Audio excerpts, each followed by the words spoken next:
Quando a gente pensa que nós temos um grande número da população envelhecendo e 70 anos é um marco muito crucial. Quando a gente antes era 60, agora 70 anos.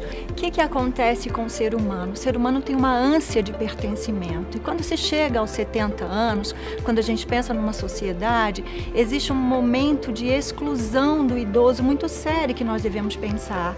Então, por que o índice de suicídio? Dois eixos centrais, que é essa ânsia de pertencimento, a ânsia de incluir em uma sociedade, né, com essa idade, e a outra questão são perdas. Imagine uma pessoa com 70 anos, a quantidade de perdas que veio acontecendo ao longo da vida. Começa pelas perdas do próprio corpo, a memória, os órgãos vão entrando em um certo definhamento, e isso gera momentos de depressão, demências, que gera angústia, né?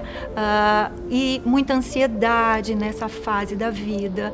A própria sociedade, a própria família precisa se alertar a tudo isso, né? A pessoa com 70 anos, ela costuma dizer assim: eu tenho mais passado do que futuro. E quando ela se vê com proximidade à morte, ela gera também uma angústia. Então, já que estou perto da morte, então qual sentido tem a vida? Ela começa a refletir sobre o sentido da vida. A prevenção é o trunfo de qualquer época da vida e para o envelhecimento principalmente. Então, prevenir o suicídio no envelhecimento é buscar sentido à vida. Fazer um planejamento financeiro para o envelhecimento faz a diferença. Busque relações, vínculos saudáveis. Ter amigos no envelhecimento é uma fonte muito grande, os netos, a própria família. Procure deixar um legado, porque a morte vai chegar inevitavelmente, então não precisa você buscar a morte.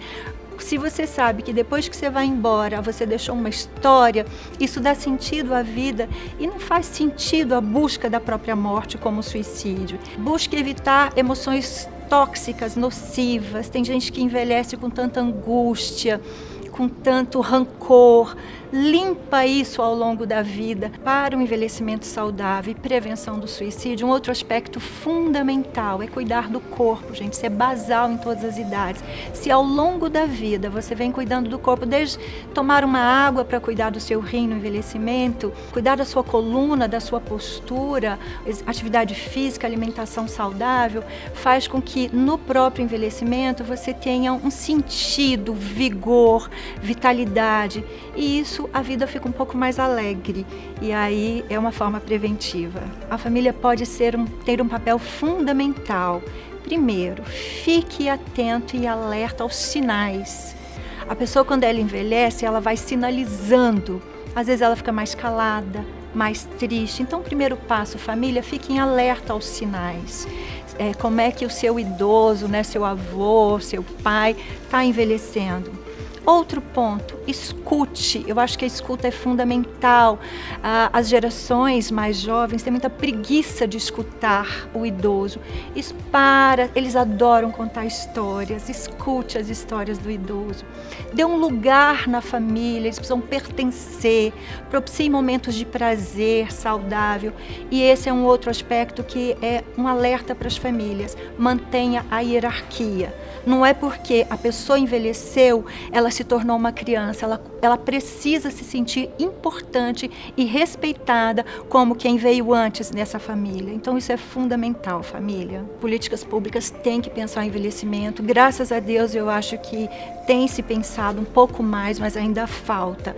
Por exemplo, as empresas a nível de sociedade precisam pensar num plano de aposentadoria.